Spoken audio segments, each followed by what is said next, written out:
Okay, so this is a viewer submission for some Bant midrange.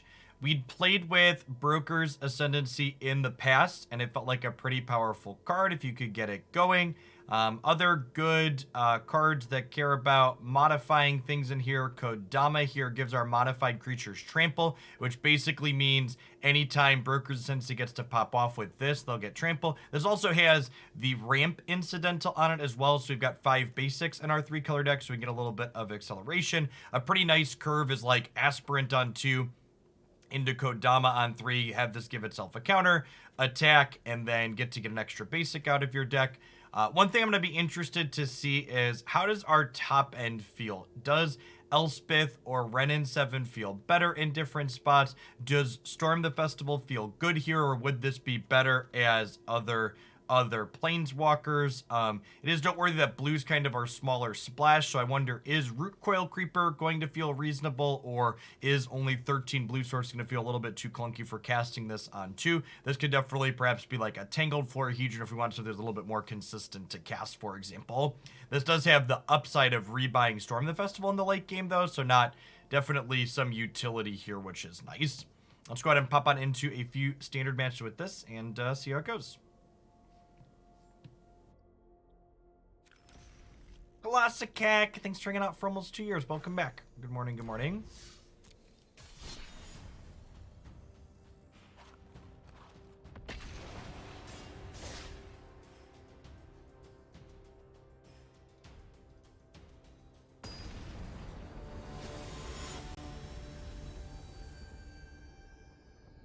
T-minus 2 days until new alchemy cards. We're going to be focusing on Standard and Explorer today and tomorrow, and then speaks mana of any color, right? It does. Okay, sweet. So this enables this, even though we don't have white mana here. So you have Explorer and Standard for today and tomorrow, like we've been doing, and then we'll be back to doing some alchemy stuff on Thursday.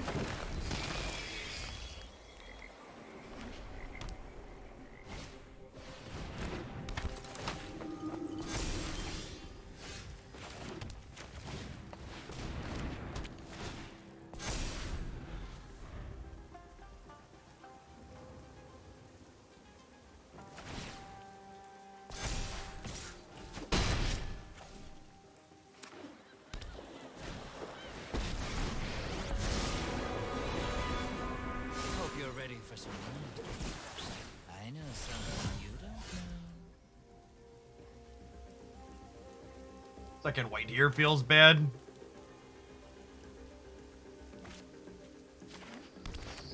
I do not intend to play any historic until they meaningfully balance that format. Maybe if someone wants to give me a donation deck and pay me to play it, but if I'm being completely honest, the existing play patterns of historic I find very mediocre. Not enjoyable. The format essentially has not changed since Jumpstart Historic Horizons when they added Archmage's Charm and Unholy Heap. It's been more of the same Cat Ovens and Gandalfs and auras.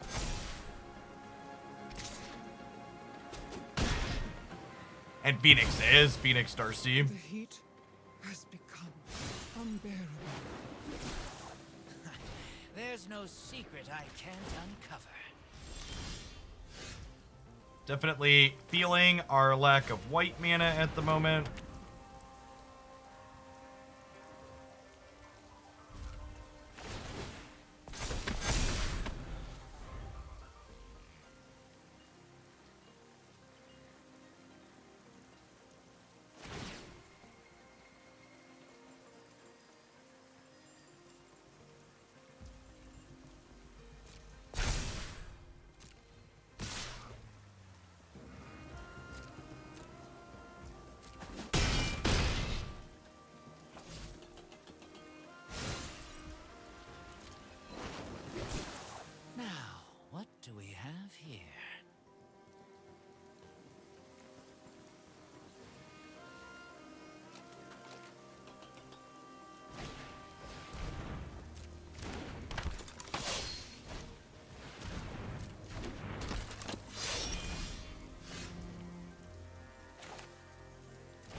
is probably too little too late. The fact that I have to keep tapping my Rootcoil Creeper to make these attacks is just so brutal. Banu, thank you for the very generous tier 2 and for the 38 months. Welcome back.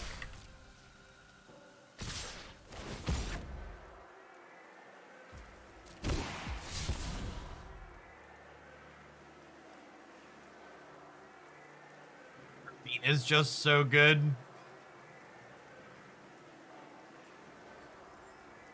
Morning, Spellslinger.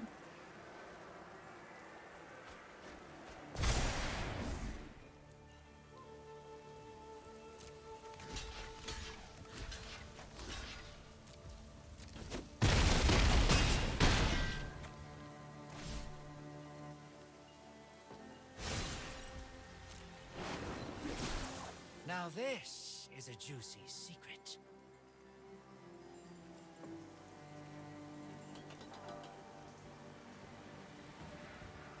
The last time we attempted Bant in this format, our conclusion was definitely, hey, this kind of felt like Esper, but worse.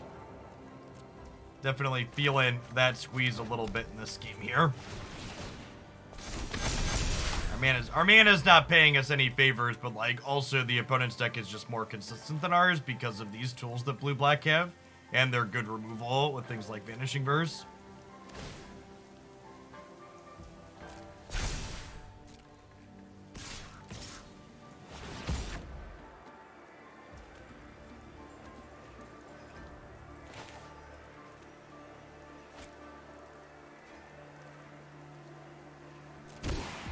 They might discard 2 spells trying to push lethal here.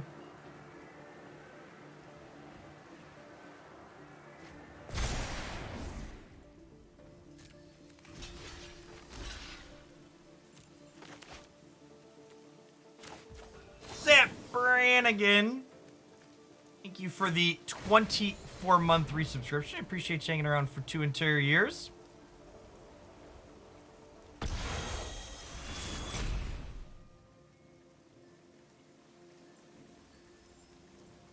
One COVID month, something like that.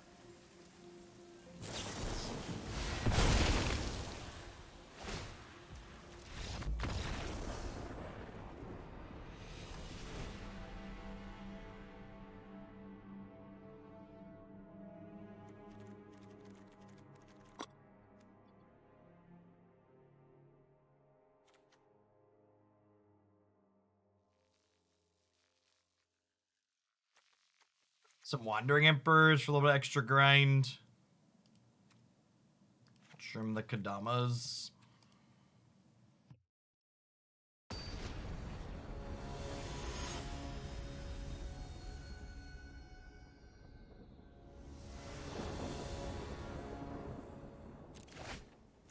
Isurisu, good morning, welcome back.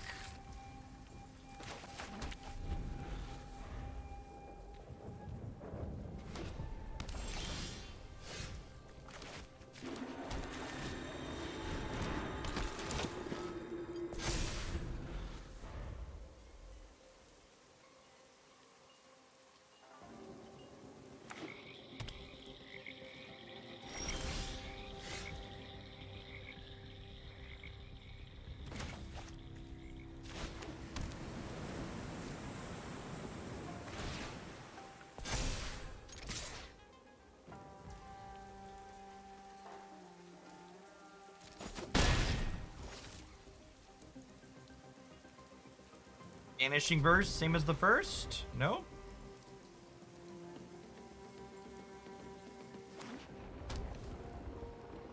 Player a Fiend, please.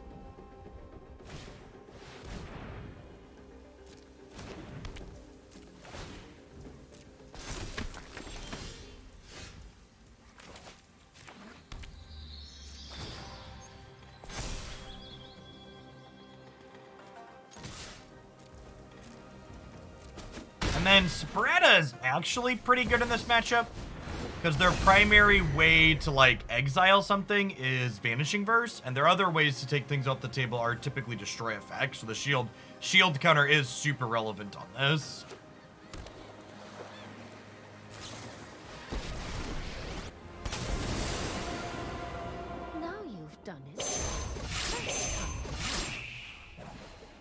This is what you get for hurting my people.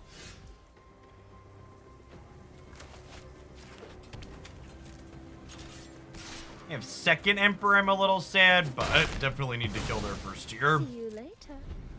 Fish lamp clock. Thanks for over 3.5 years. Good morning, good morning.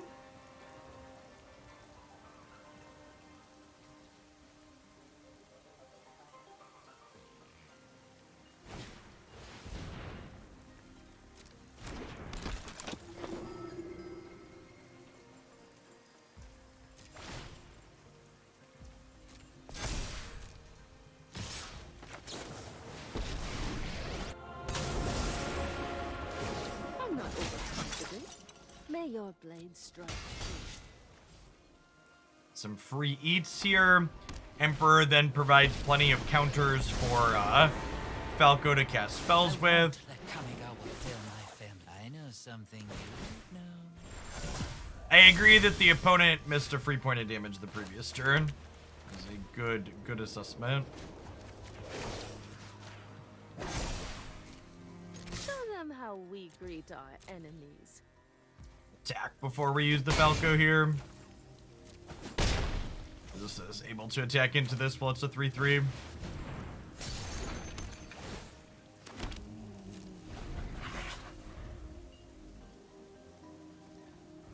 Our deck's a lot better when we have colors of mana to cast our spells. Can someone write that down for me?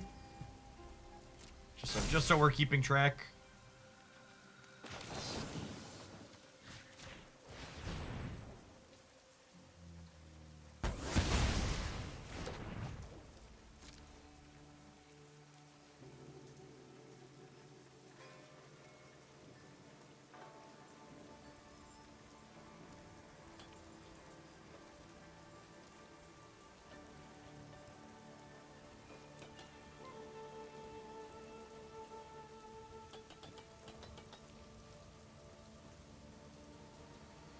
Sweet bread. I'll probably take you up on that on some of the other days. I think we're gonna do viewer games in Unite today, so I wanna screw around with a Azumarill, but I don't really want to do it on my main.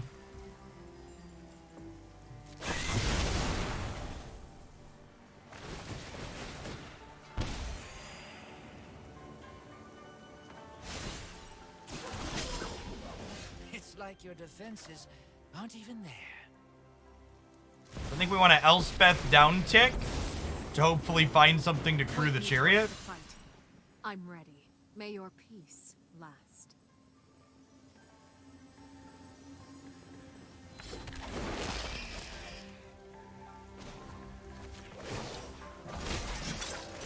Keep watch for intruders. Oh, you can't dodge Azur's Unite move anymore. That's a solid upgrade.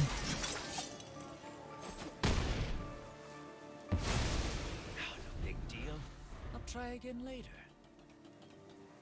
Sweet. Yeah, I want to see how Play Rough feels. I want to do Play Rough Whirlpool. It's my preferred build. I think Aqua Tail's probably still bad. Whirlpool is pretty good. Honestly, the biggest buff to Azumarill's kit is they gave it Lifesteal at levels 4 and 9, which that combined with the healing from Whirlpool should give you a lot more sustain. Turtle MTG, thank you for the 33 months. Welcome back. They chose to prioritize killing the Emperor rather than the Elspeth. Bold strategy, Cotton.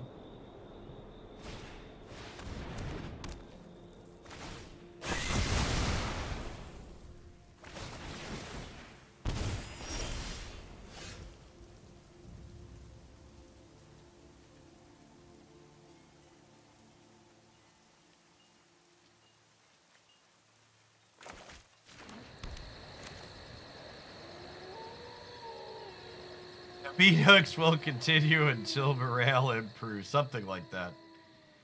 I actually want to wait on the wedding announcement because I want to be able to Emperor plus pay Ward to exile the Seer.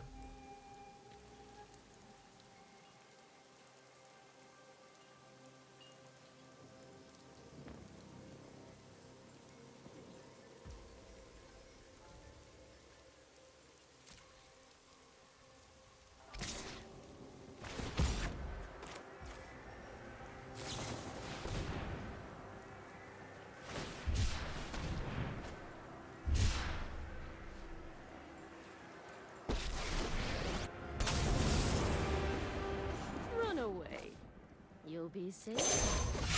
I think part of the biggest problem with Aquatail Tang is Aquatail's spacing rewards you for being pushed off of your opponent, and the rest of Azu's kit rewards you for being on top of them.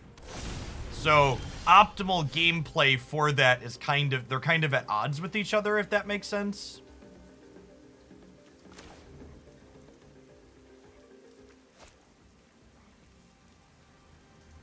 Is it crazy to just cash Elspeth in here? Almost want to cash in Elspeth. I guess Brokers Ascendancy is going to make her go up, though. That's close.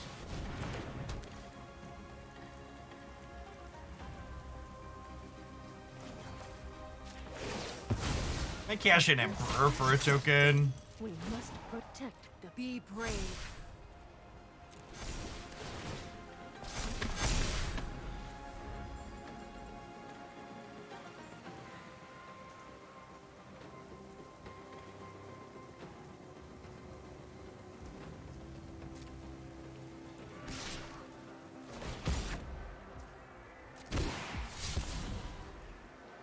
So if they don't have a removal spell here, we get to bounce off of this with our 4/4, leaving Elspeth large and in charge. It's gonna hutch.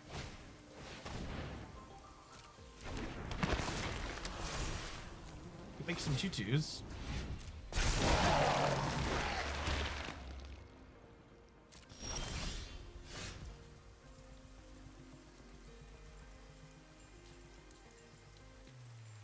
But enjoying Ward is a replacement to Hexproof. Agree. If we never saw Hexproof again, it would be too soon.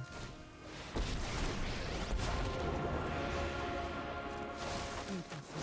entire forest is in army.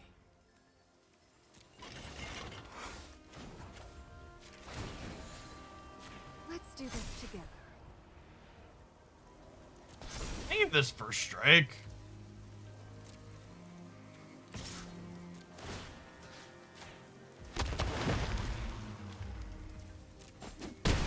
See the power of Brokers Ascendancy this game for sure. Having both Planeswalkers in play simultaneously also feels good here. Going back to talking about would we prefer Wrenn or Elspeth, a split is looking pretty good this game.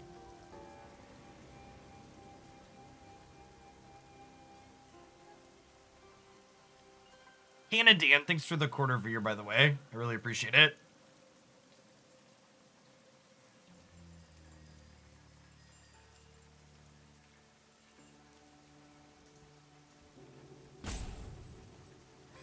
They can only meet Hook for 1, 2, 3, 4, 5, 6 currently. So even if they play a land out, they still can't meet Hook through my 8/8s.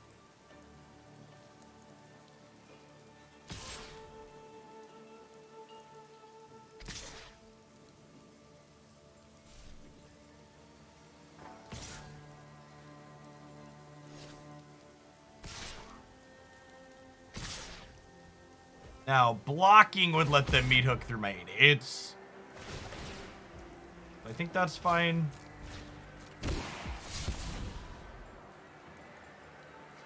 They've also already played 2 meat hooks, right? Even if they clean my board, I've still got like Planeswalker, Chariot left over.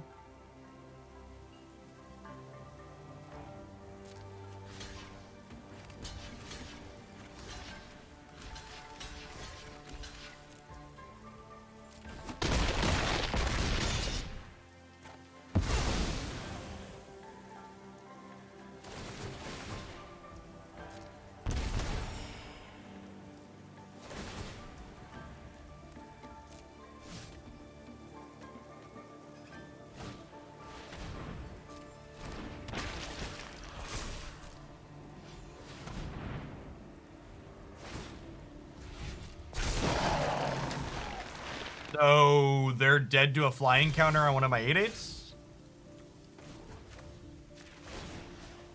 Show him what you got.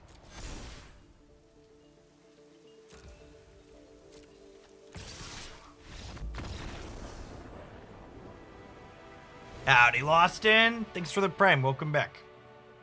That felt pretty good. Elspeth is so good, chat. It's a shame this card hasn't found a really good home in the established decks this format, because that's so much fun to play with. So many different choices every single turn that impact the board in different ways.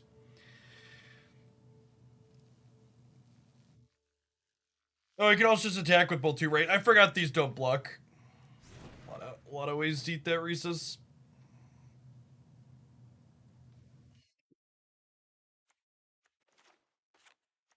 Well, considering the Alchemy release is Thursday, I would venture they're going to be released sometime today.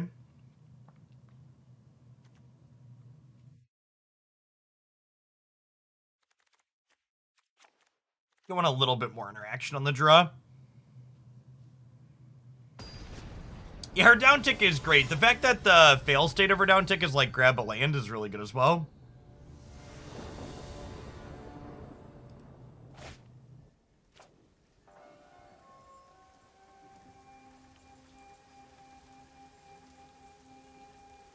I can keep no plays till 4 in good conscience.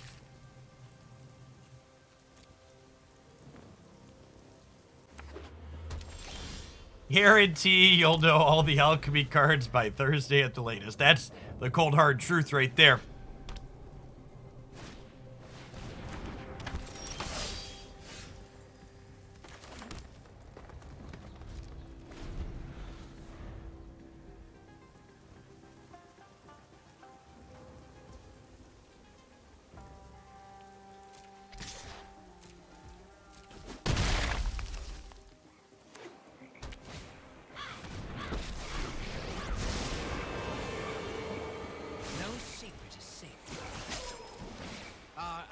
Are everywhere. You made a ninja to start.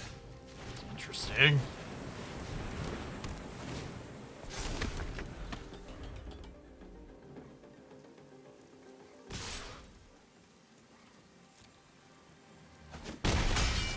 The Esper deck is the best deck in Standard by a country mile.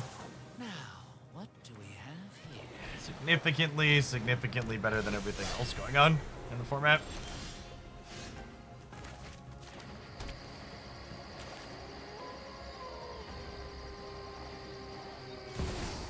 I think we Falco, so we can block with Legion. So we can block the Legion Angel.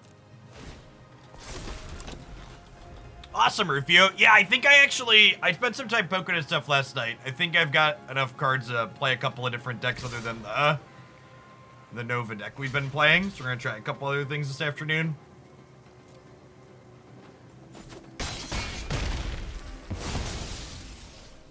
Now, if they have a destroy effect, they can kill Spara here, but I also just can't get beaten down by the Legion Angel. We'll die very quickly. Windowhead. Suriapin, welcome back. I have, yeah, I'm like 240 or so, I believe.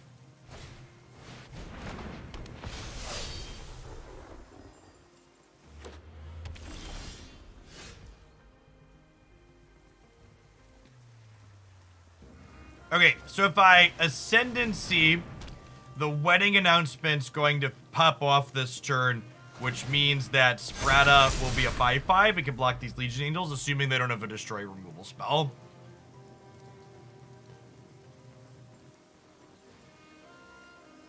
Obviously, they could, and then we're probably just dead, but this is definitely the line that gives us the best chance to survive and win here.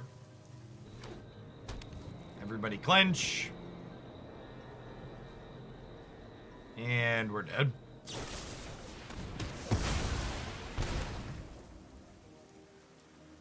If you click on your username in chat on desktop, it says exactly 18 months there.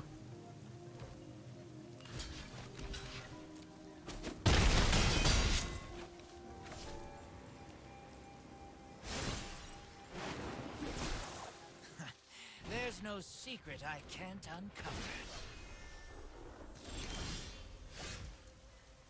Yep. Really a whole lot to be done there.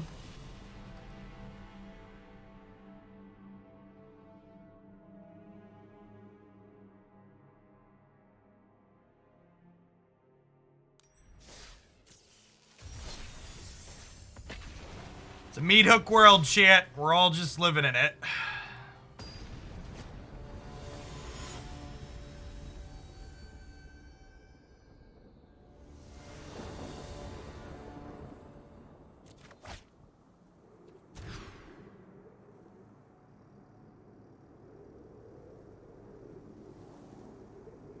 going on, Brano? Thanks for the 6 months.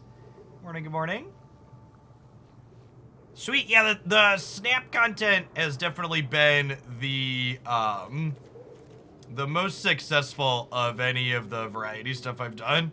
Why not play Creeper and hold Stance? Well, Stance doesn't do anything. They literally have 2 lethal attackers in play that I can't block.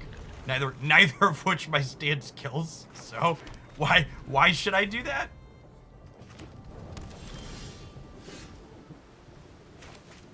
I think if they get the card acquisition right in Marvel Snap, the game's gonna be wildly popular. The gameplay is good and the IP is awesome.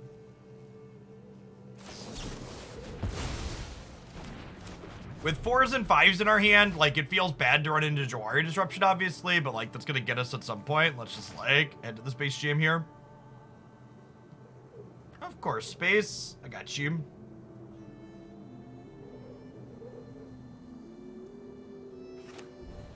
I hope they redesign their economy entirely, Speedwagon. I think their current economy is not great. So hopefully they listen to feedback. They've gotten that feedback from a lot of people that aren't just me. I mean, a couple of Discord servers that they have, and their feedback channels have been kind of littered with that.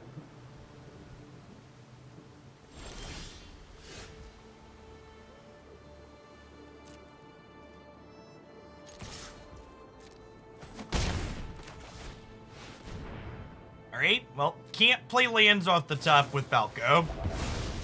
But the land on top does mean that Elspeth is coming next turn, which is nice.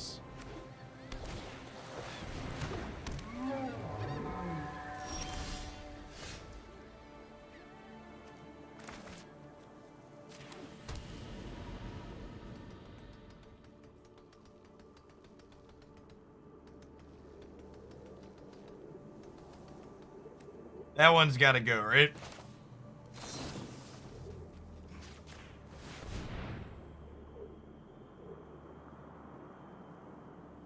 They could have a negate here, because our negates are 1 cheaper.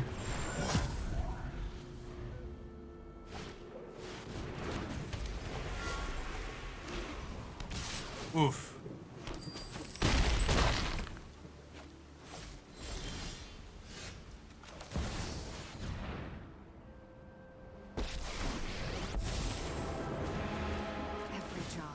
Opportunity to learn more about this city. Be brave.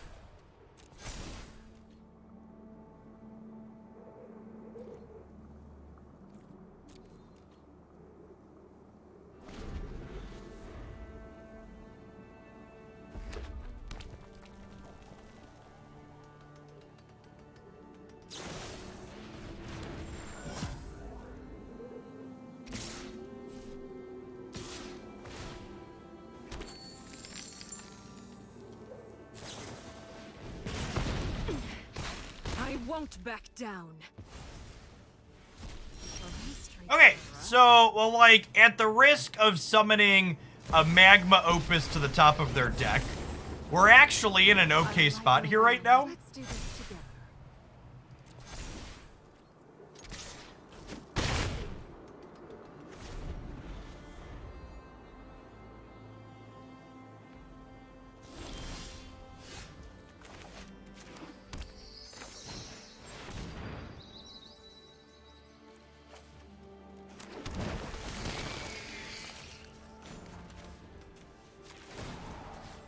I know there's a hero inside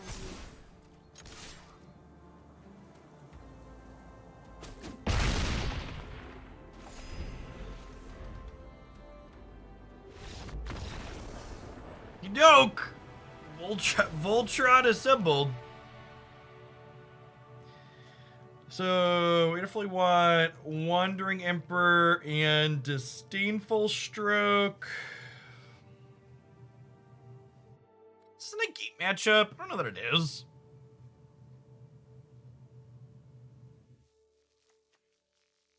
Chariot seems kind of slow and awkward. I guess it beats them down.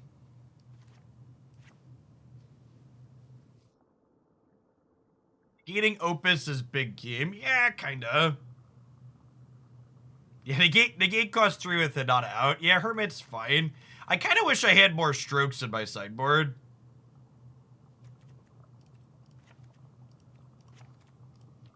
Maybe I want to split these negates and strokes too.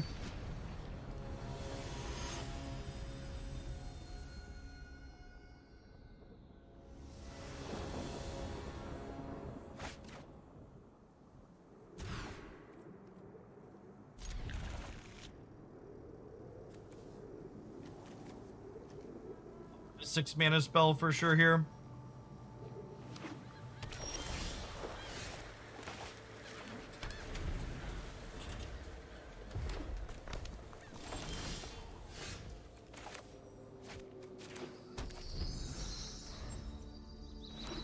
I think in standard you want to err on the side of more. I think in standard you want to err on the side of more strokes because of this Goldspan Dragon deck.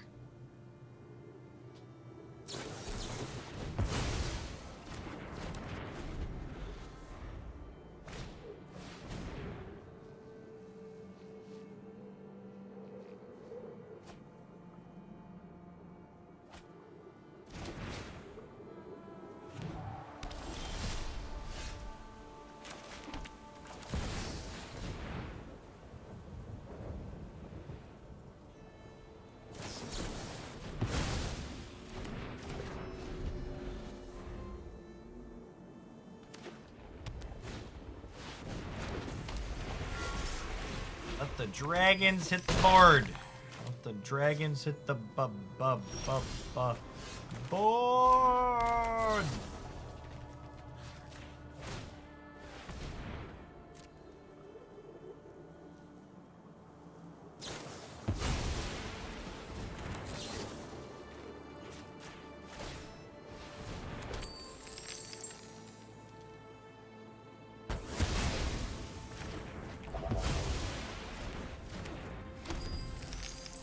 Yeah, Ish, you basically don't want negate against the wedding announcement reflection decks to begin with, so it's kind of a moot point, I think, to be like, okay, I have a counterspell that hits these cards. I think is what it comes down to. Those decks tend to be very much like tap out matchups in the early turns.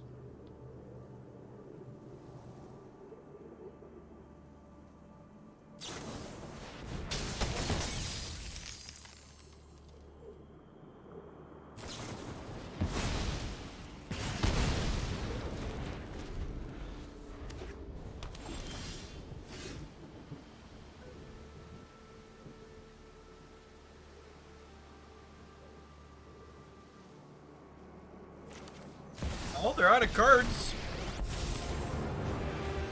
I won't let a few thugs threaten this city. You're safe now.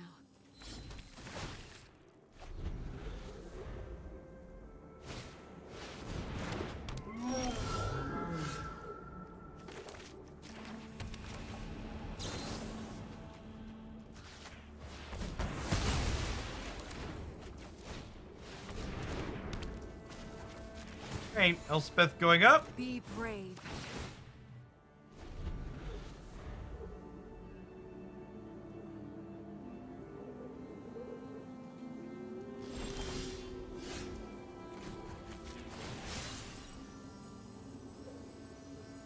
May your peace last. Yeah, maybe I'm supposed to go for the Unite move there. I don't know. Feel like I can go either way on that. And getting a couple of down ticks here is pretty appealing.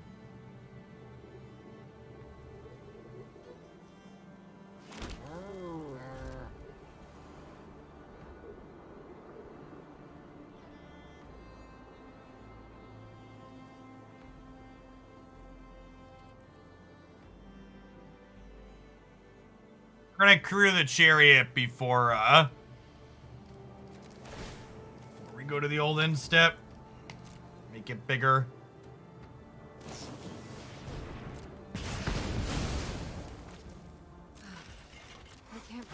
We're still fine, but them drawing something like Dragonfire is definitely a reason to consider going up.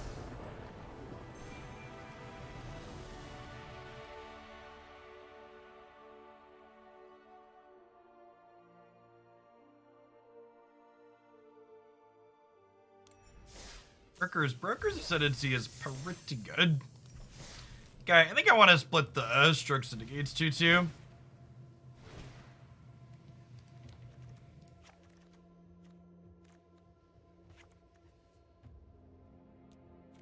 Strokes in here as well.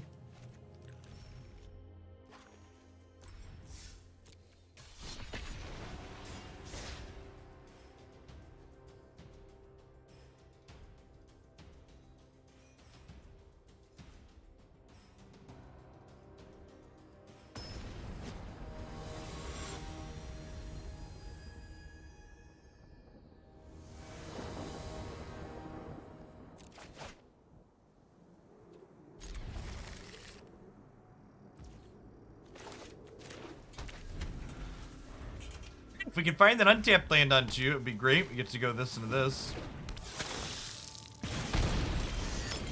Sedge.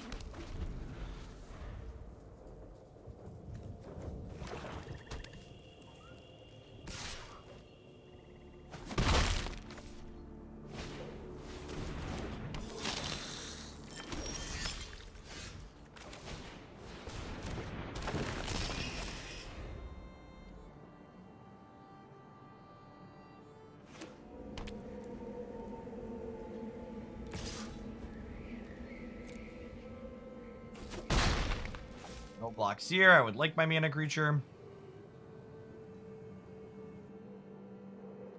They could have forced the trade there if they wanted it.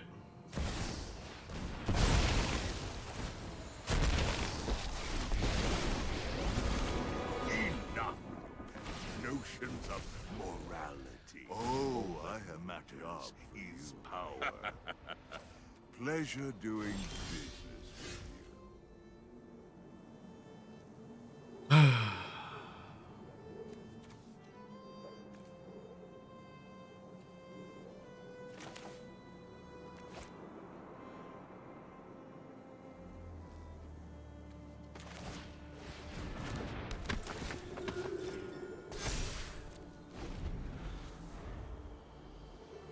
We're dead.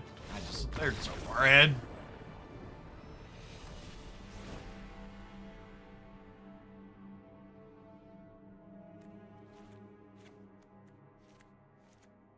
Claves and a couple of emperors.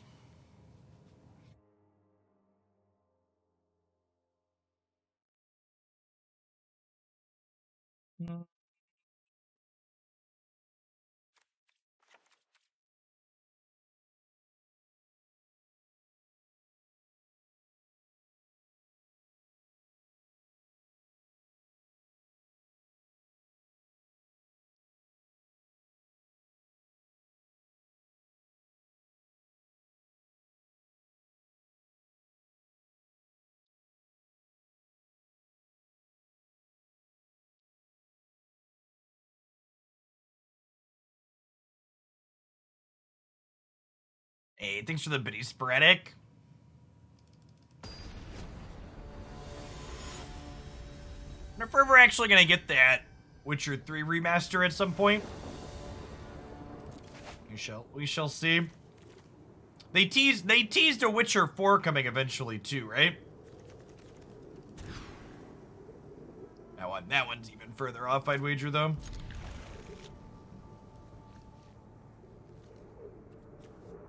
No reason to keep a basic, right?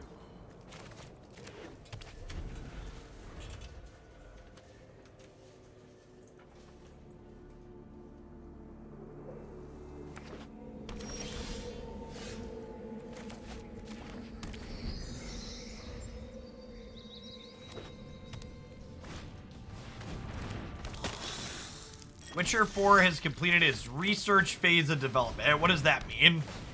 Does that mean they like have a storyline and stuff? Or a base loose worlds idea?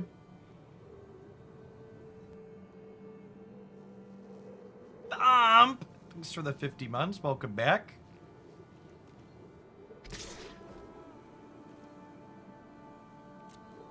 They had a staff meeting to discuss it. Yeah.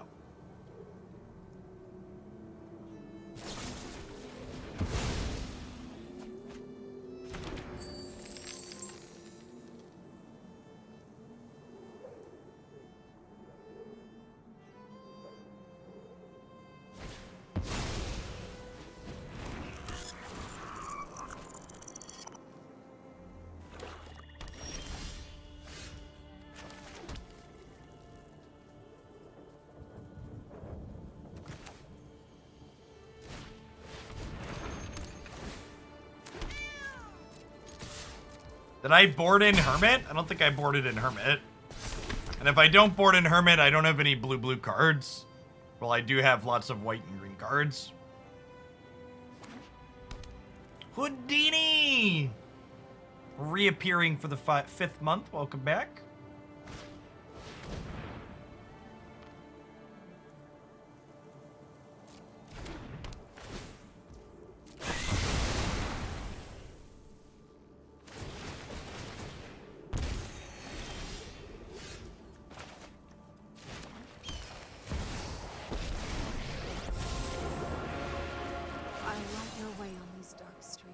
You're safe now.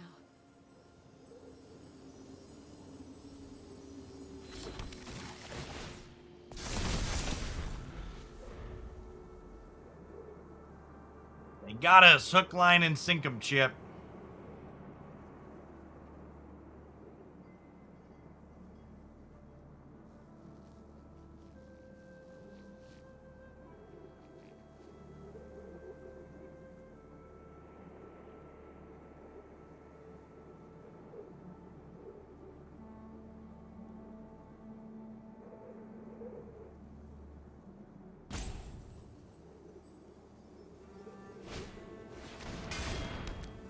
Okay.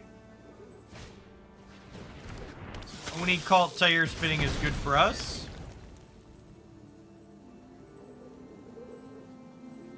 Voltage Surge is less good. This still isn't as bad as dying.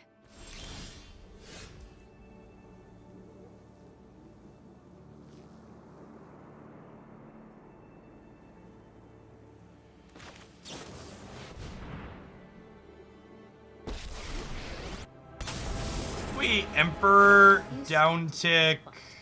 But I'm going to say, may your blade strike To copy the Knight token. Get a Brokers Ascendancy trigger. Yeah, Brokers Ascendancy making your Planeswalkers gain loyalty is not negligible.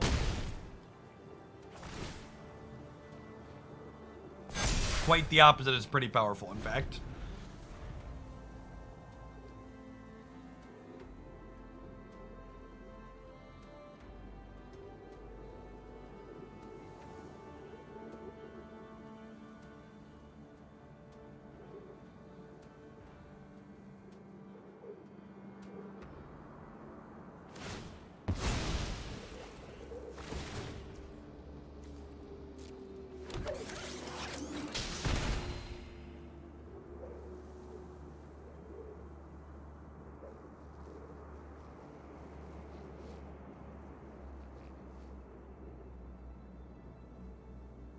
And honestly, Daddy Nixilis isn't even that bad here for us.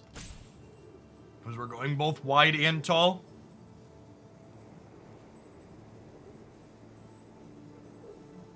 And the Broker's Ascendancy is going to let our creatures outscale their meat hooks at this point, which is nice also.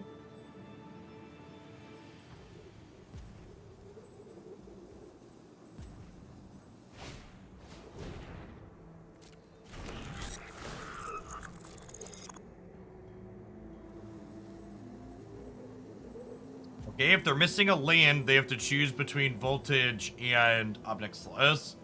So, Wandering Emperor's probably dead, but also... Oh, I guess they could sack the Synthesizer to the Surge to try and hit a land.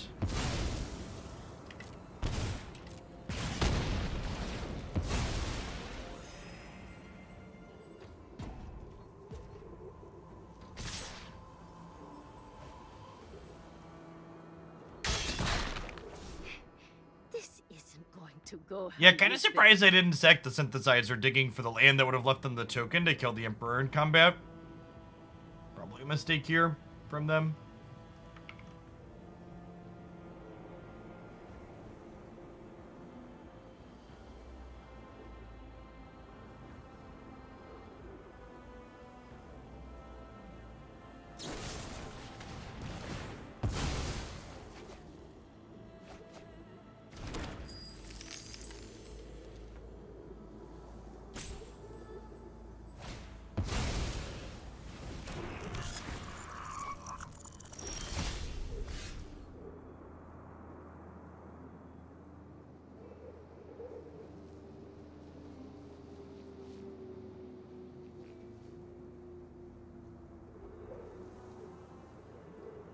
want to cut off the Oni Cultianvul here.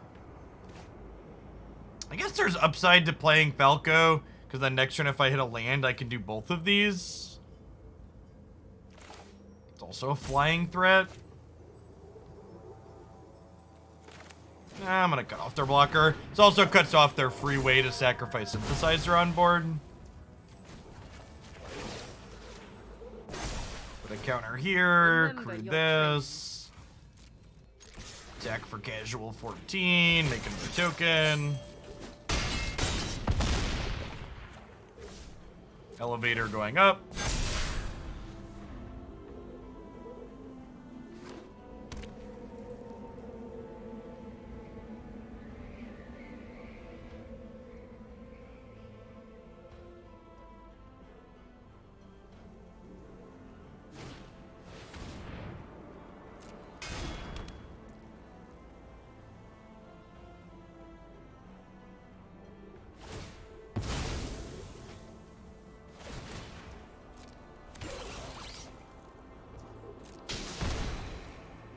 Really like to draw an Elspeth so we can get a lifelink counter and gain some life.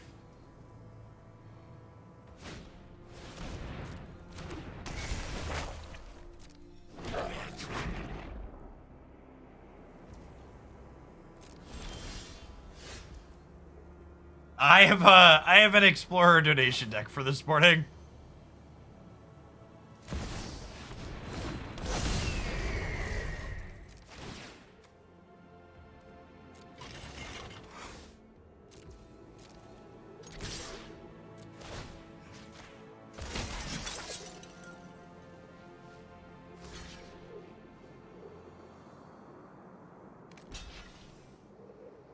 They have to block with everything here, right?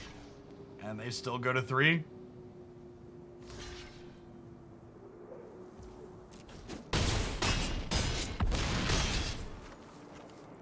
We lose 4 down to 8.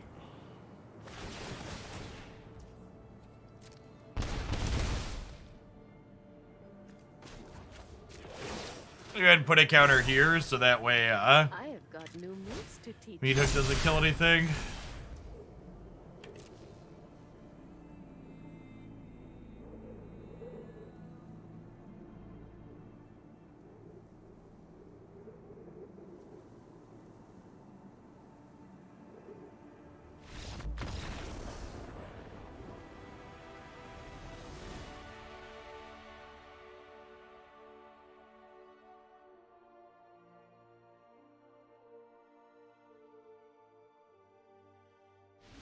I'm happy with how we boarded.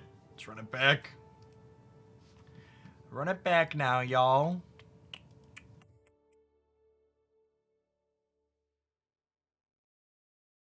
How are we doing, Explorer? I know I had a deck loaded up. Oh, we're gonna play. We're gonna attempt to update Party Bus today, champ.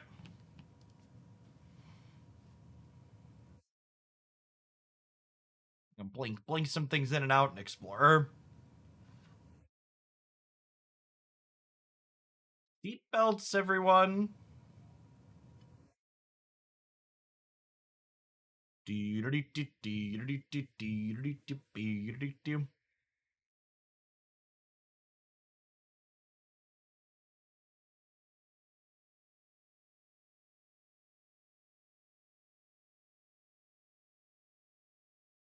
that mean we're the bad guy? We will be Agent of Treacherying people. In fact, the deck's combo win condition is blinking Agent of Treachery endlessly to take every permanent your opponent controls.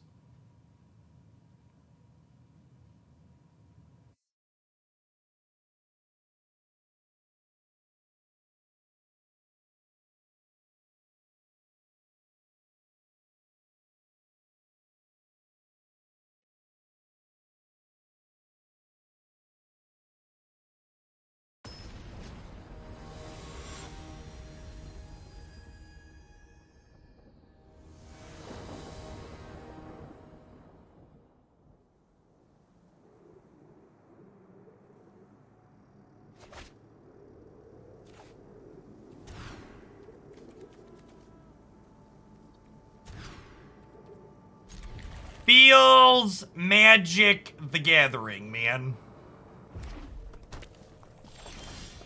Is Magic the only card game out there where you start down cards when you mulligan? Are there any other card games that do that?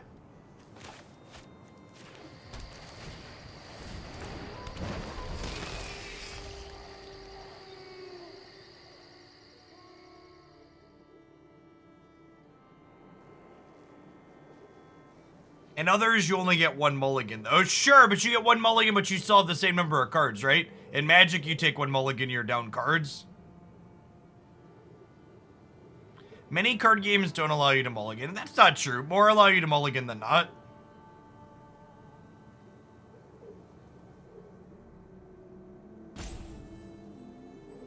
Sure, but your opponent getting a bonus is different than you getting a penalty.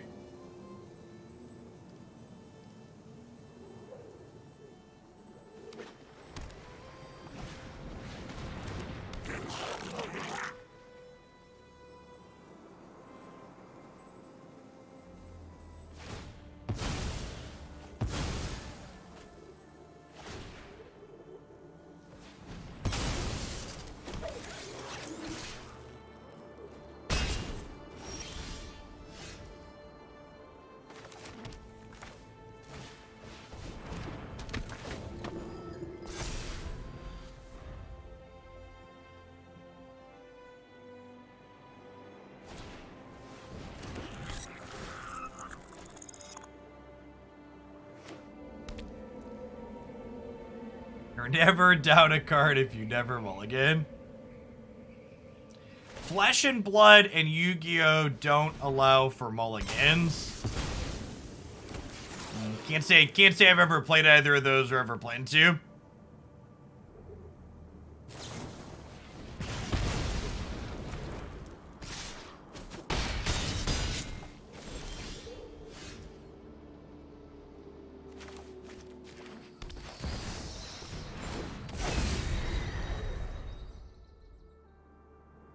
I've also heard from a number of folks, though, that Flesh and Blood is super low variant, so it probably doesn't need a mulligan mechanic, right?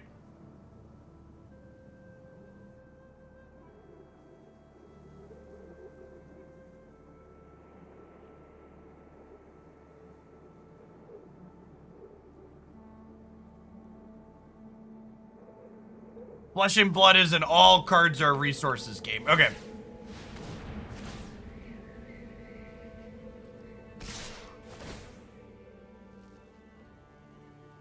And unfortunately here, there is not a land on top of my deck, so I'm unable to play Elspeth, which means we are dead to their Hive of the Eye Tyrant next turn. So we're only going to be able to block 2 things. We'll be able to block 3, but this is menacing.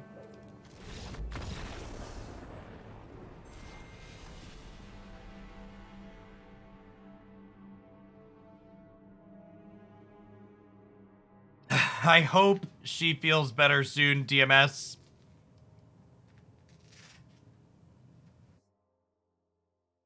Before the pandemic, I always lovingly referred to my toddlers as my little plague carriers, but post-COVID, it just doesn't quite hit the same. Feels less appropriate and cute.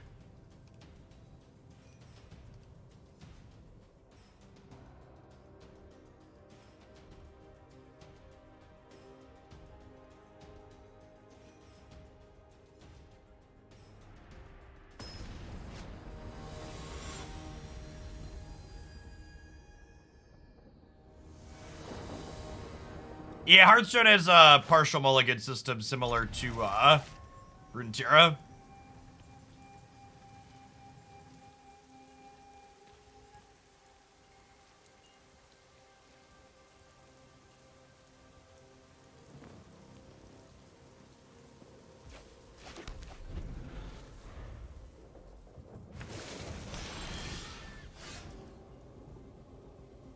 What I'm about to say is not medical advice, and you should talk to a doctor or physician if you have questions about COVID vaccines and things, but I talked to my local pharmacist, and they said for someone like myself, they recommend a booster past the 3rd, 4 to 6 months afterwards.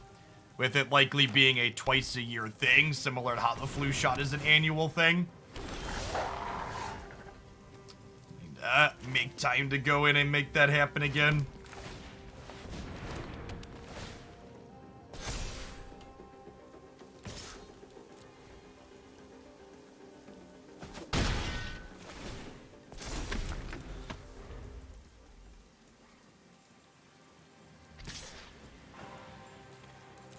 I think trading 3 points for 2 is a good exchange here. Mono green. My attention, opponent.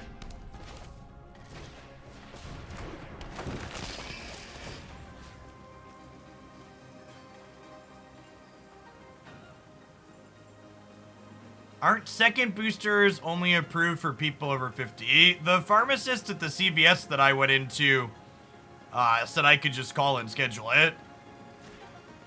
I've also heard from some people, I think it depends on where you live, which is strange. But the pharmacist at my local CVS said I could just call in and get it done at any time.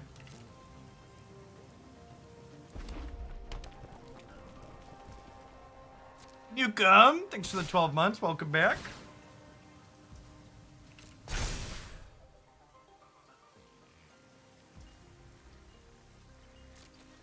So I'm gonna block and then Valorous Stance my Aspirant for the sake of playing around a combat trick, but they played into the Valorous Stance. This is great.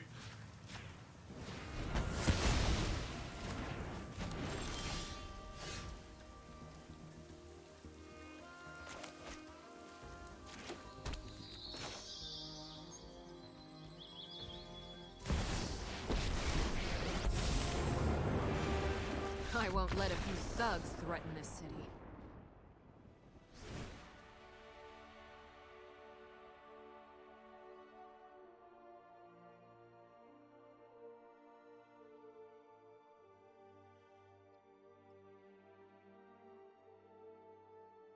Here's the CDC article on getting boosters. Thanks for the good source. This is a Skyclave plus Emperor matchup. Probably gonna have a hard time being proactive to get in with Kodama, much of a Rootcoil Creeper.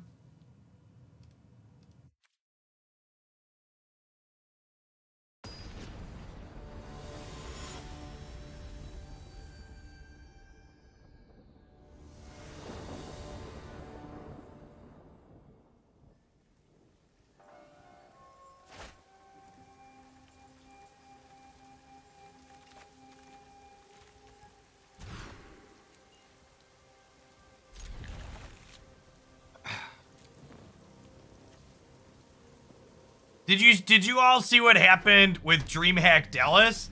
They had originally announced the event with like requiring masks and proof of vaccination, and then the week of they pulled those requirements. So like people made plans assuming that those are going to be the requirements for the event, and then like the event organizer pulled them out at the last second. Just like super shitty. DreamHack stuff had been on my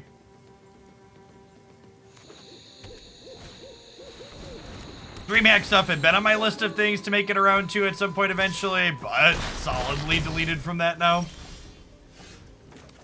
Or probably dead ship. Well, I mean, they are offering people refunds, but like getting a refund, your ticket to the actual con is one of the cheapest things about traveling to something like that, right? Like there's hotels, there's plane tickets, all sorts of stuff like that.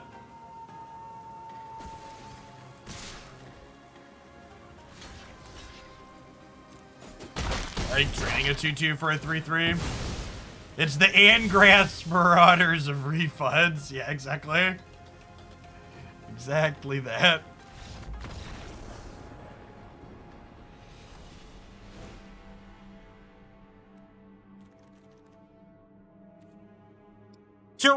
To rant about magic boomers and people complaining about things inconsistently, it's wild to me how many people threw incredible hissy fits about no refunds when alchemy cards get nerfed, but they banned Tibalt's Trickery, which is a deck that requires you to craft double digits unplayable mythic cards, and nobody got any refunds other than 4 rare wild cards, and nobody batted a fucking eye about that.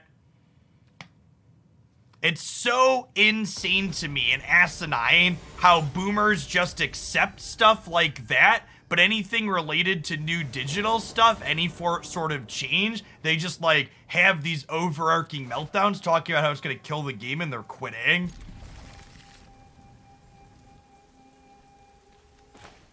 I don't even think it's about happening to other people. I think it's just like they genuinely don't think it's comparable. Which is wild to me.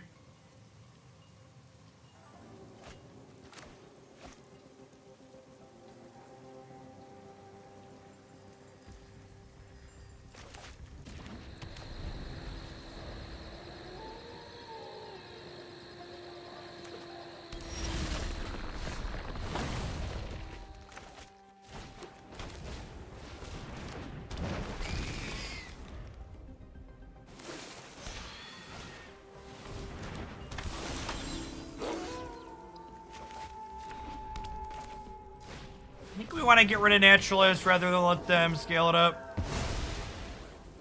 Yeah, I agree. I think banning Trickery is much worse than nerfing a card. You can still play games with nerf cards. But Trickery, you just spent a bunch of resources and you're just shit out of luck.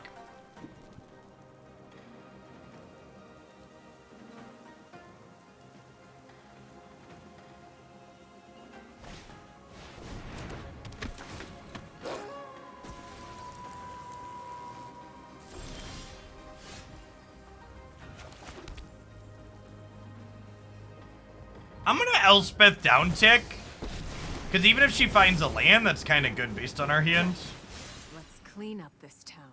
This is my city, and I'm going to protect it. Oh, maybe I'm supposed to put a counter here, actually.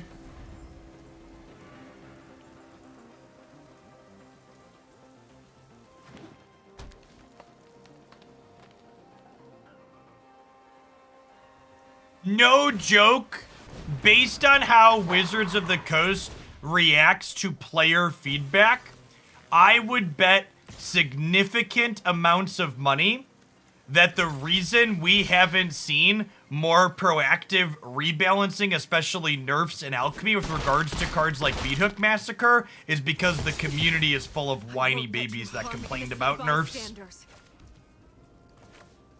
Would be incredibly surprised if that wasn't the reason why we haven't seen better balancing. This is your fight. First strike here.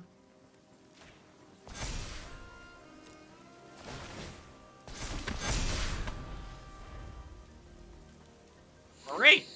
Even without the Store in the Festival in hand, we're pretty far ahead here.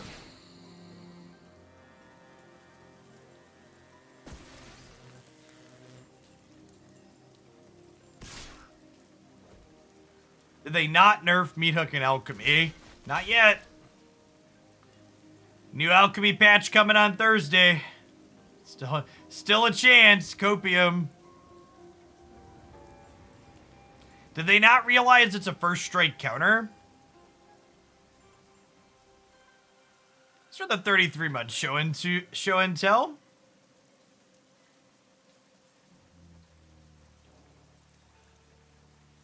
I think they forgot the first strike carried over and they have the green inscription. They could have like green inscription plus an indestructible card to like kill my aspirant, but even then that's pretty fine for us with the Store in the Festival left over.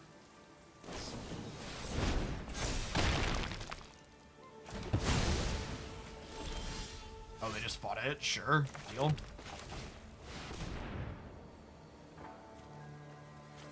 Alright, so we're done here, right?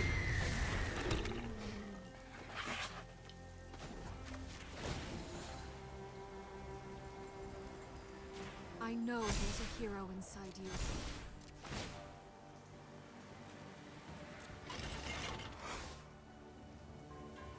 Woo. Excuse me.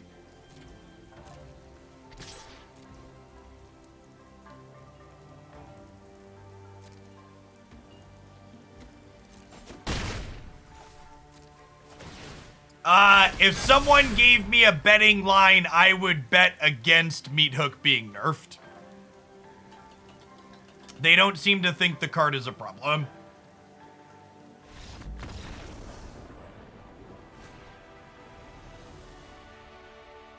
Smart money is on Meathook not being touched. Now, if you ask me, Jeff, are they going to add 1 point of power or toughness to a bunch of cards that will still be unplayable afterwards? I would say yes, almost assuredly.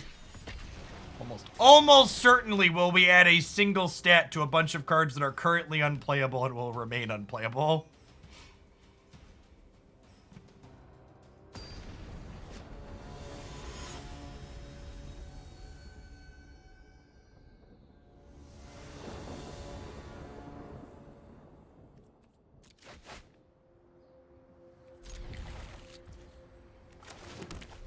Falco punch chip.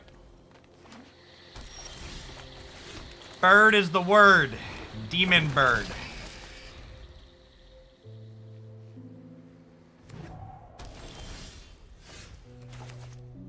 That worked for the black-white Venture dude. The black-white Venture dude was a close to playable card before they changed it. And the black-white Venture dude was inevitably pushed back out of Alchemy through other cards that were added to the format. So yes, but also no.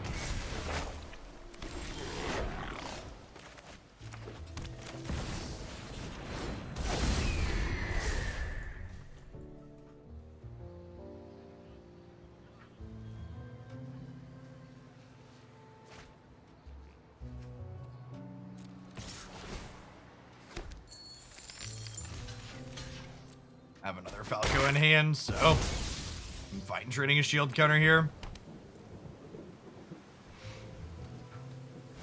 I was pushed out by Meathook, among other things.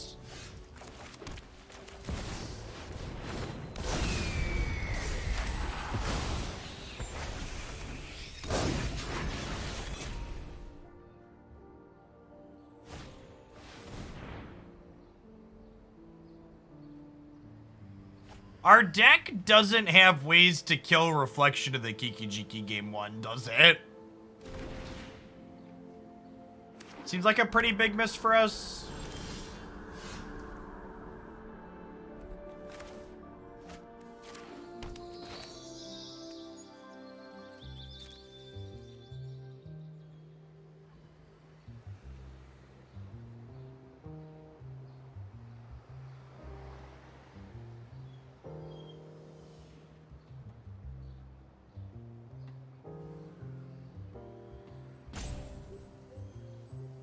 Oh, yeah, I guess this was technically an answer. Maybe I'm supposed to, I don't know. I want to play Wrenn and Seven without getting Jawari Disruption.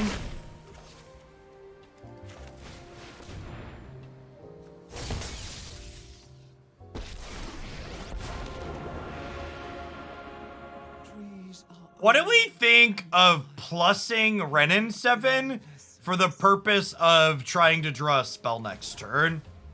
I think I like it.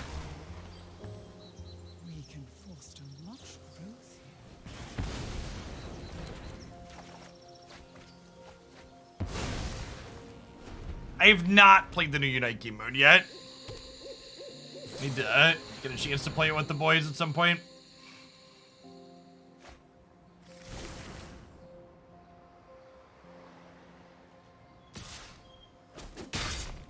We may bend, but never break.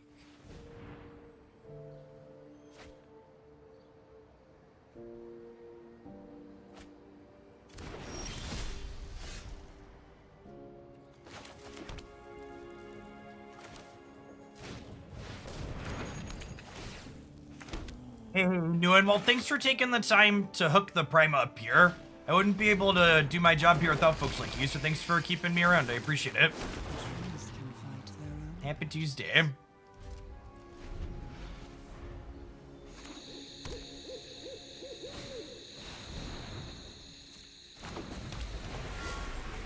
Alright, so they could technically Reflection the Dragon and then trade their dragon for my Wrenn. I think I'm okay with that.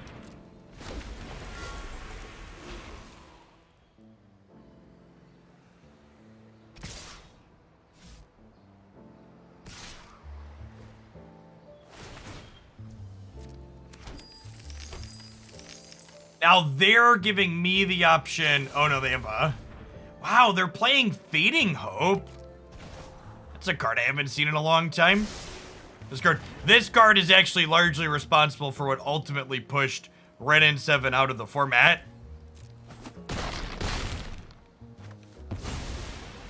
Our fire must not escape.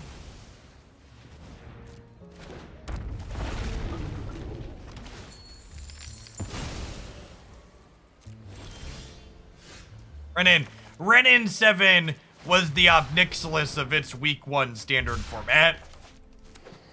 Where a bunch of poopers who are bad at evaluating Magic the Gathering cards were calling for it to be banned, even though it ended up being more than fine.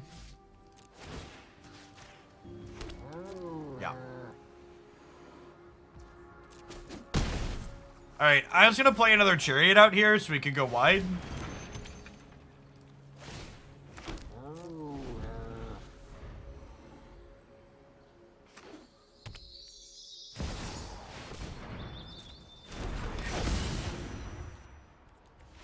Thoroughly gone over the top of us at this time.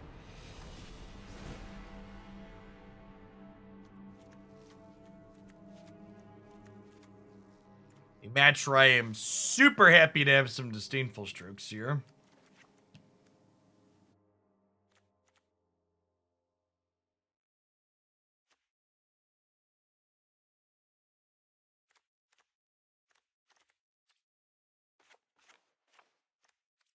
Bunch of green lands. Wrenn out. No, I think Wrenn is worth keeping in. Something's gonna get tempoed by Fading Hope at some point, and if they don't have Fading Hope on curve, Wrenn is a good blocker against Goldspan Dragon.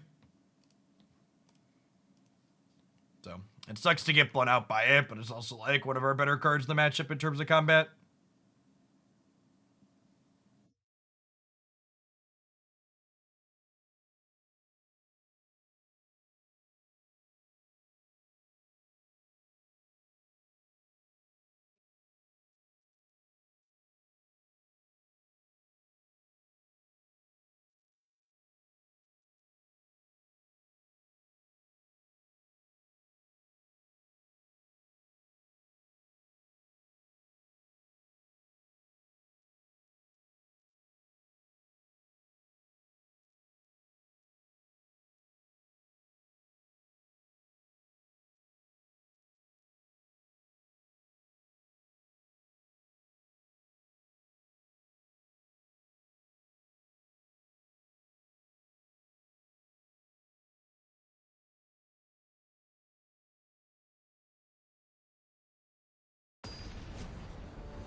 Sorry, I was just responding to a YouTube comment while we waited the entire length of a Marvel Snap game for my opponent to figure out how they wanted the sideboard.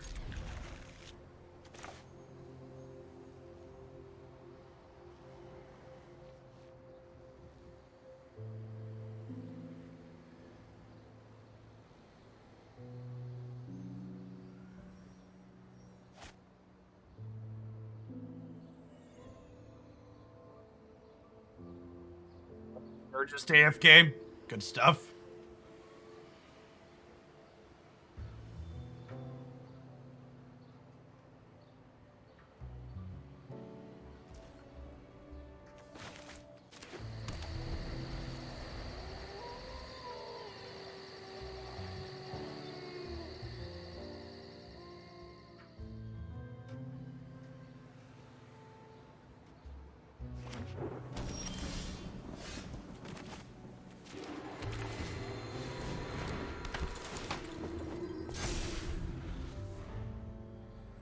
If we find a blue source next turn, this hand's got a really good curve. If we brick on it, we're in a pretty medium spot.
What are lands? A dated resource system that Richard Garfield came up with 20, almost 30 years ago that we're too nostalgic to get rid of.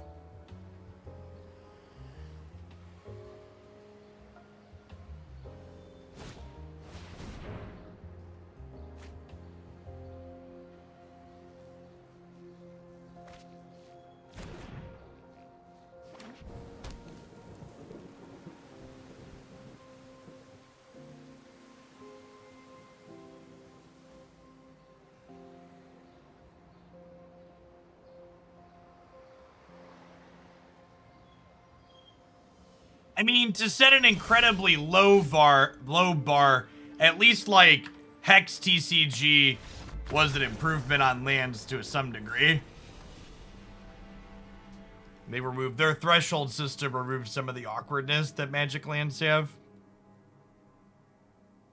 Obviously, still not all of it, but I don't know.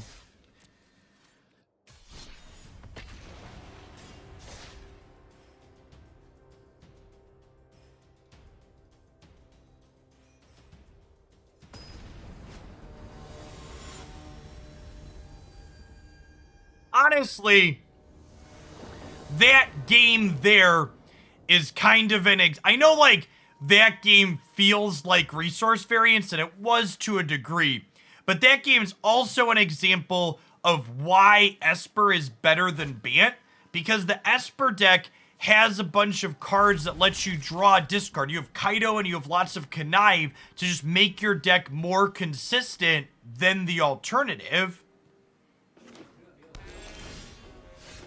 Part of the reason why the Esper deck is better than decks like Bant is because of the consistency that the card selection the deck gets to play provides.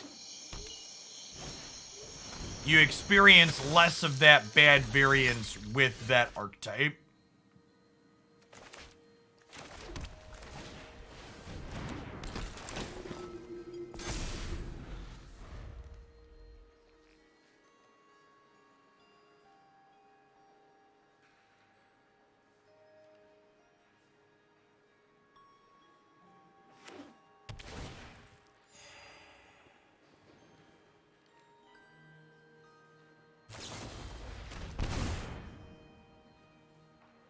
Alright, that's a little gross.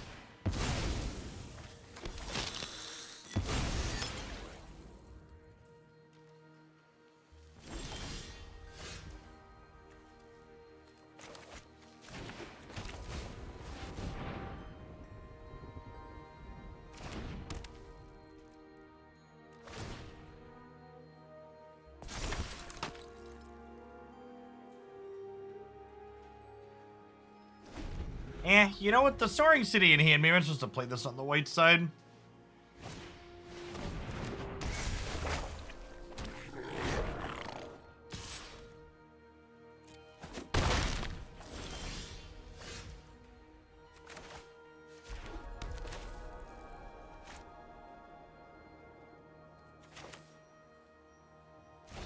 Ascendancy before I Chariot here. Get counters building on these wedding announcement tokens.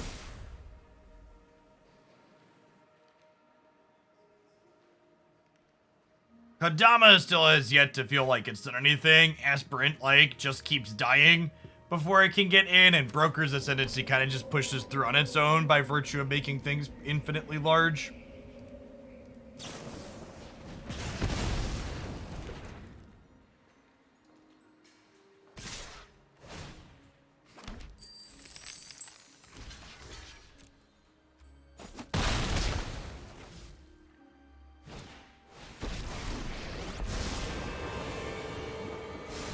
Secrets I don't know.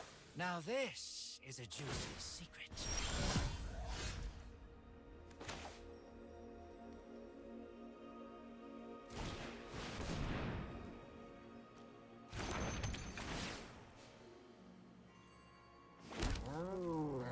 Just letting the cats stay untapped for blockers rather than crewing the Chariot. I guess I could have crewed the Chariot with the 2-2 and the 3-3. I left one cat untapped, but I think I'd rather have multiple blockers up for their 2-2 here. Hey, Garlic. It's been over 2 years. Welcome back. We again find ourselves staring down the barrel of a Kiki-Jiki of Reflection with no way in sight to answer it.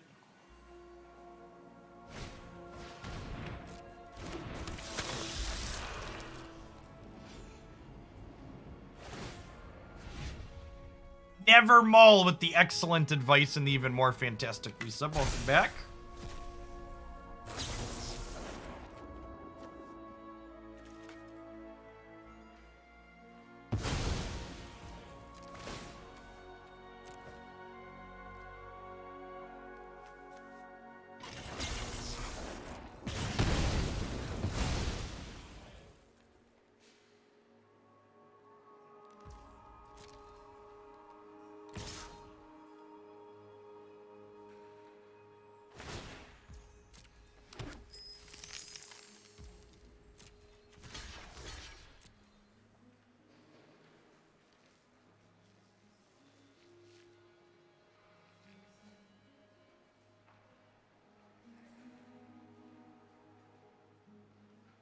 Like another voltage surge here.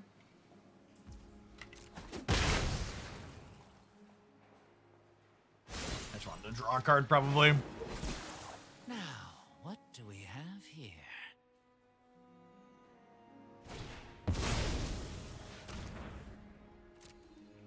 Oh, game 1 duress, eh?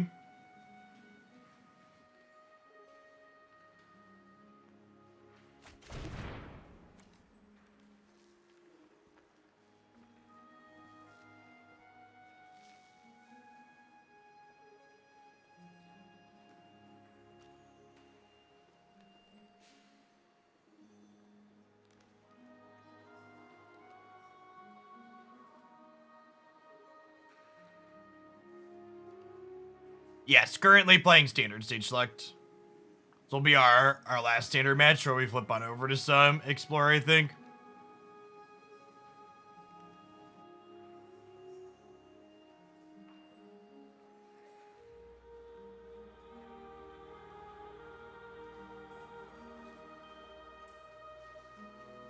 So, based on our opponent's current rate of play, we'll be playing Explorer in about 45 minutes.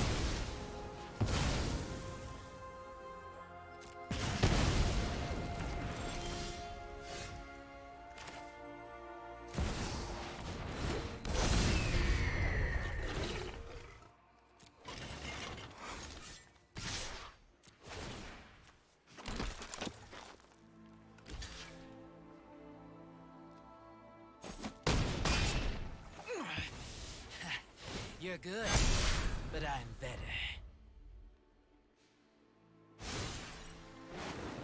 8, we're ahead for now. I'll be taking that now.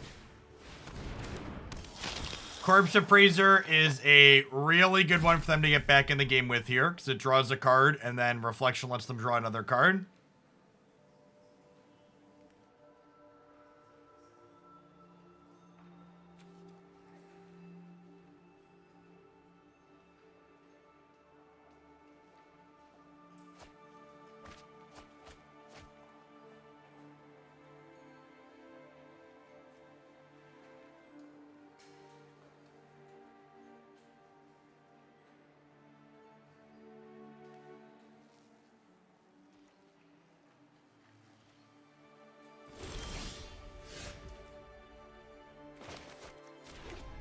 Well,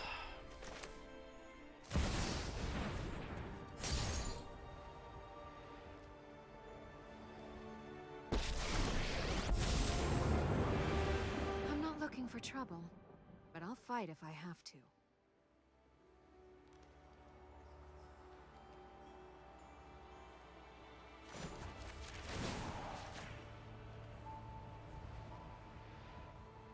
Be brave.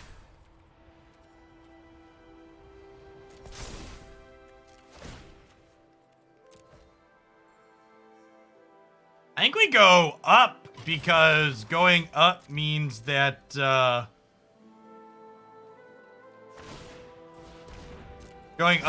she gets to Unite move next turn.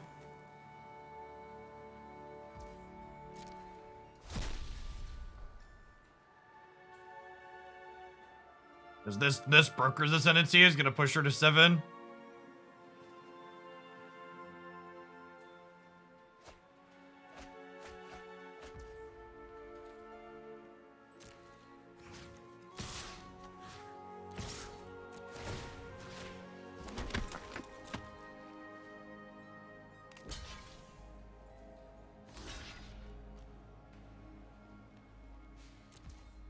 Correct. I can cast this for mana next turn as well. I'm hungry.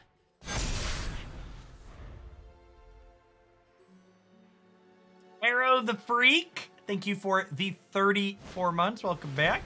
Tron Player, thanks for the over 3.5 years.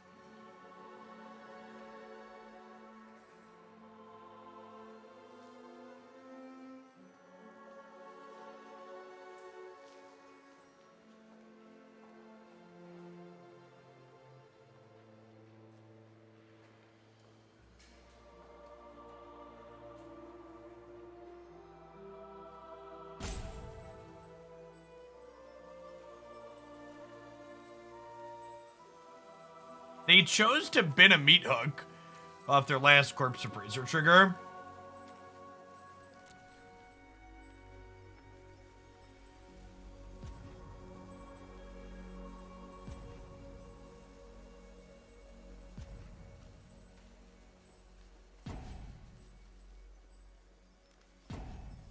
They've used 8 minutes. I've used less than 2.5. Now, one of my conclusions we're gonna go over here in a second after we're done playing this deck. Drunkalis, this card was just bad.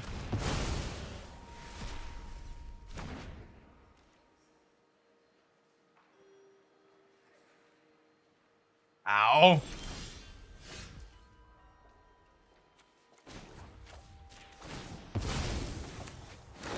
Try not to give up hope. The angels have returned. So you better give up now.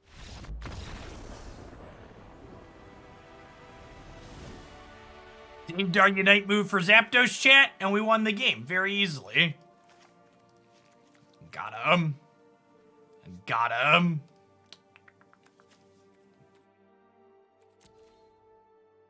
How you do? They didn't really have anything that stance hits, huh?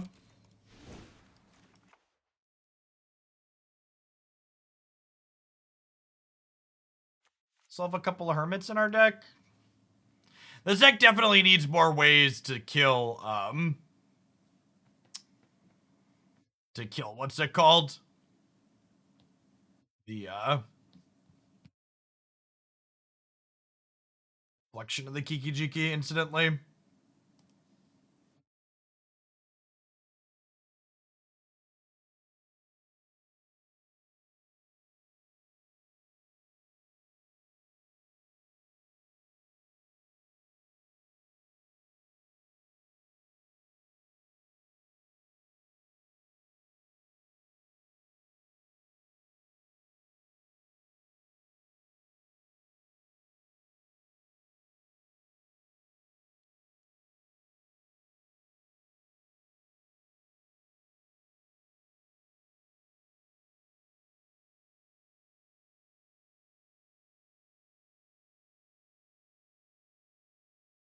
Oh, it's just an eternity, chat.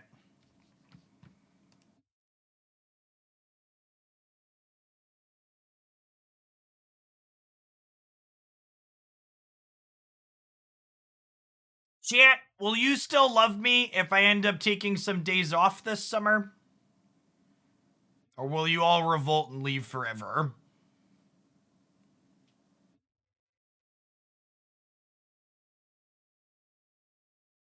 Gone. That's what I thought. We might roll the dice and leave and take a couple of days off here and there anyways.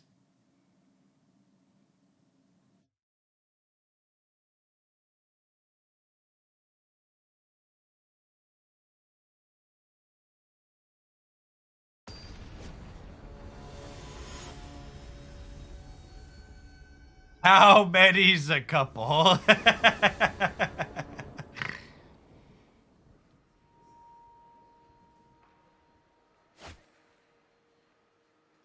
Yeah, I think I'm gonna do almost a full week off in July.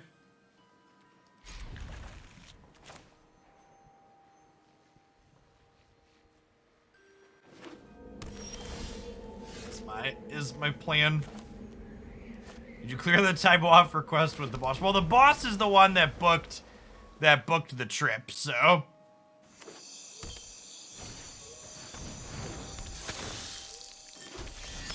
Yeah, I think that means it's pre-approved.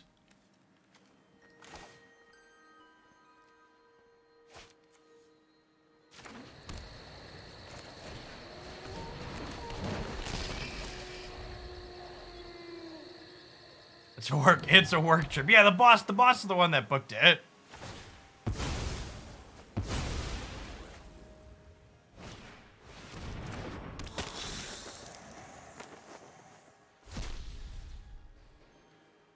So the 31 months of Prime Zuckles, welcome back. I stuck through the Runeterra phase. I'm not going anywhere if you take a couple of days off. God bless. There's the real MVPs. The ones that have seen it all. To Paper Magic, to Moto, to Runeterra, to Hexenback.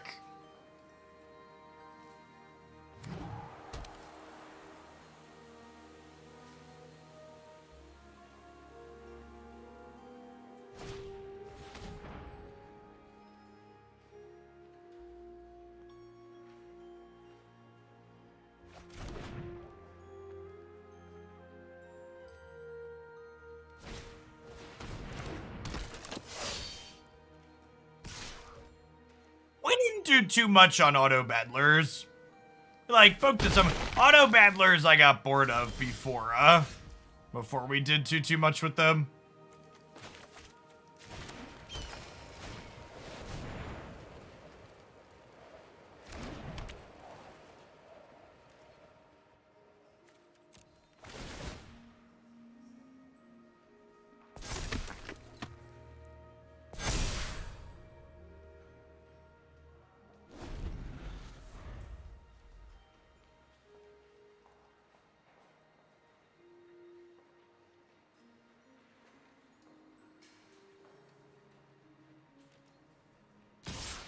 Yeah, I'm just not super big on drafting in general, which is what auto battlers ultimately are. They're just like a draft game.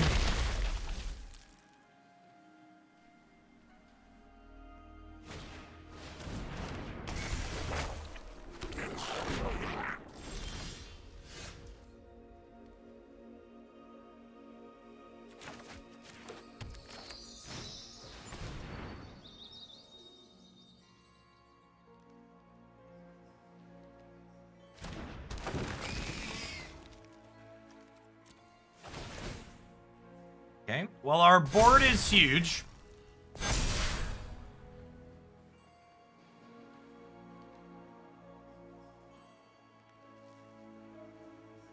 Mr. Death Kill, 6 out of 10 months, welcome back. Yeah, I mean, you can have as many people as you want stream on a single channel. For someone like me, though, it doesn't make sense to hire a sub, though, chip.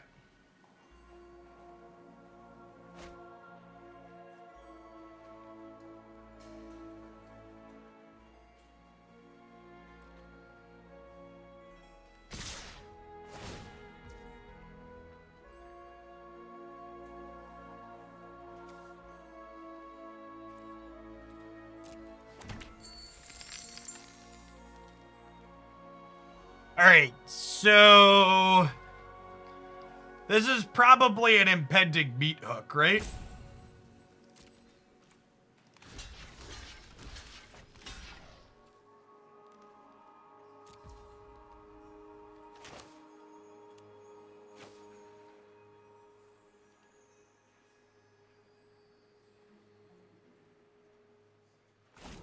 I'd trade this into game 3, I think, here.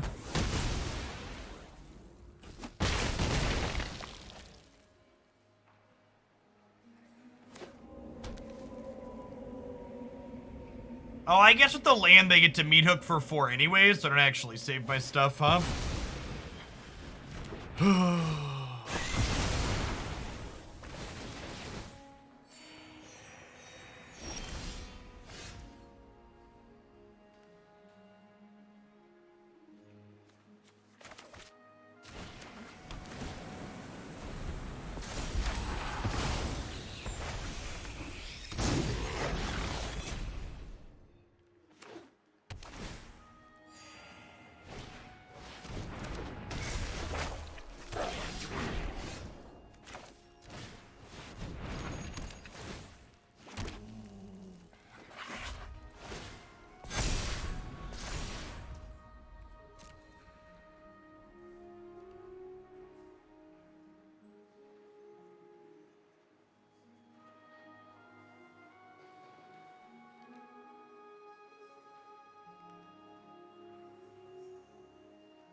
Chat, that game was a lesson in Meat Hook Massacre and Reflection of the Kiki-Jiki are powerful enough cards that you can literally play anything in your deck and you'll still win regardless.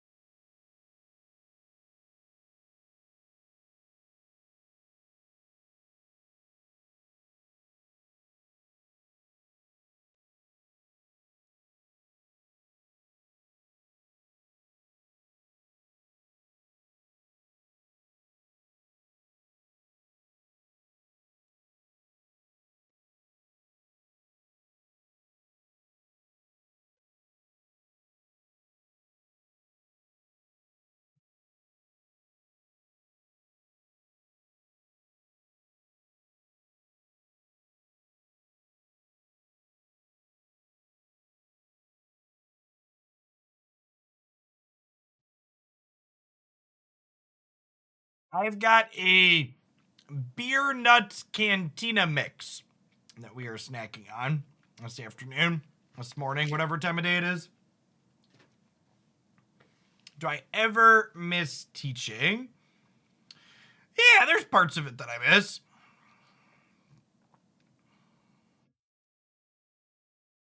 I like math. I have 2 math degrees because I like the content matter.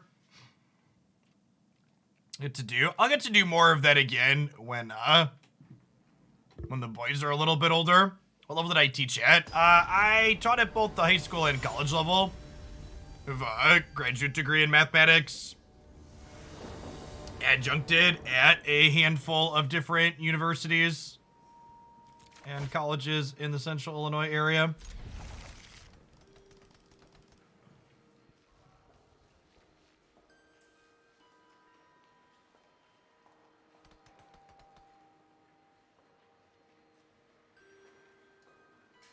For those that are wondering, chat, how do you go from teaching at a college to being a full-time meme here on Twitch? At one point, I commuted 2 hours round trip to teach a class in Springfield, Illinois, where I was paid $1,200 for the semester to teach the class. So to set an incredibly low bar, this job pays better.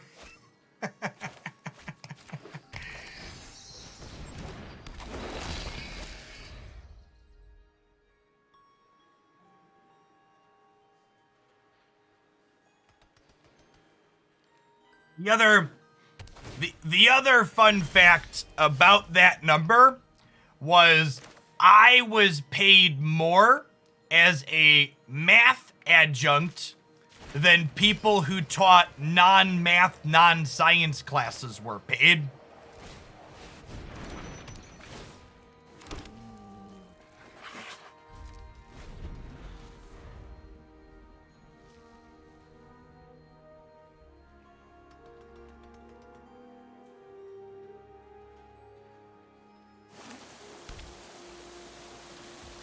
If I recall correctly, that was a shorter week. That was a shorter, it's been like 5 or 6 years since I taught chat.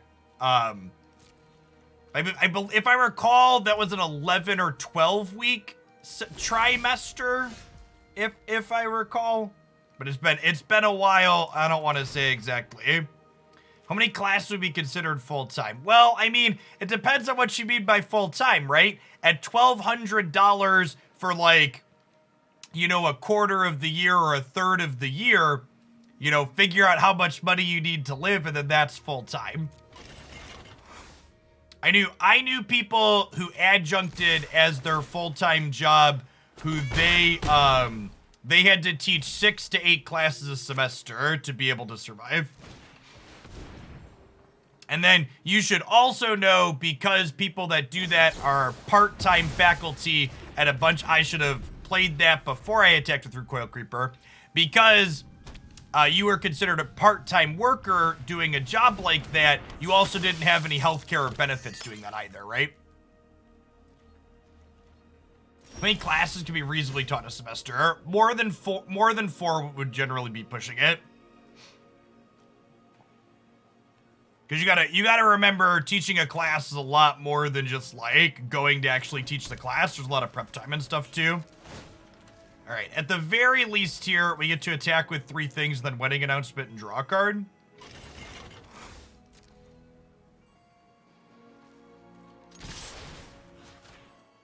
Yeah, grading and prep time too. If it's a class you haven't taught before, you have to like actually figure out what it is you're teaching.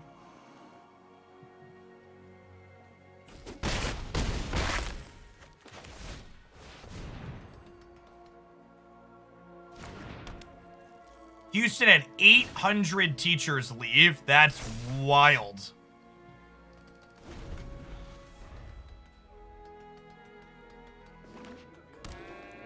Based on how the average Texas school district handled COVID, I also can't say that I'm surprised though.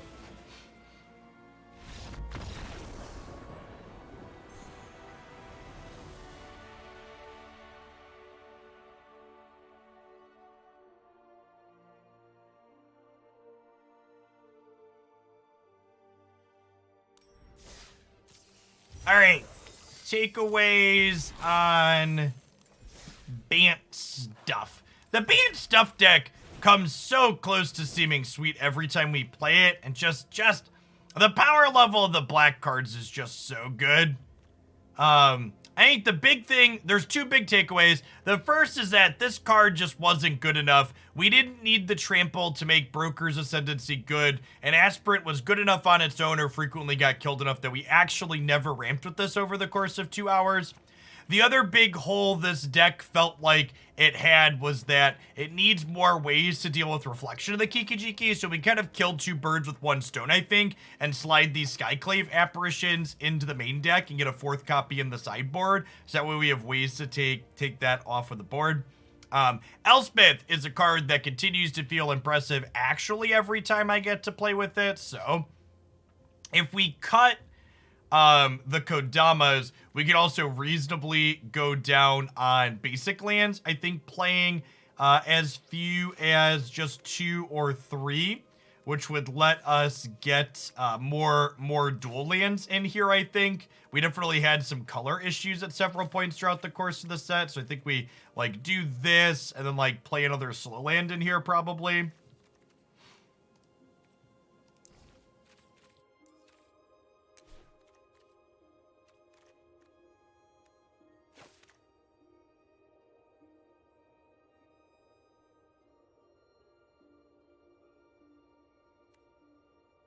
Oh, Matthew, you're around today?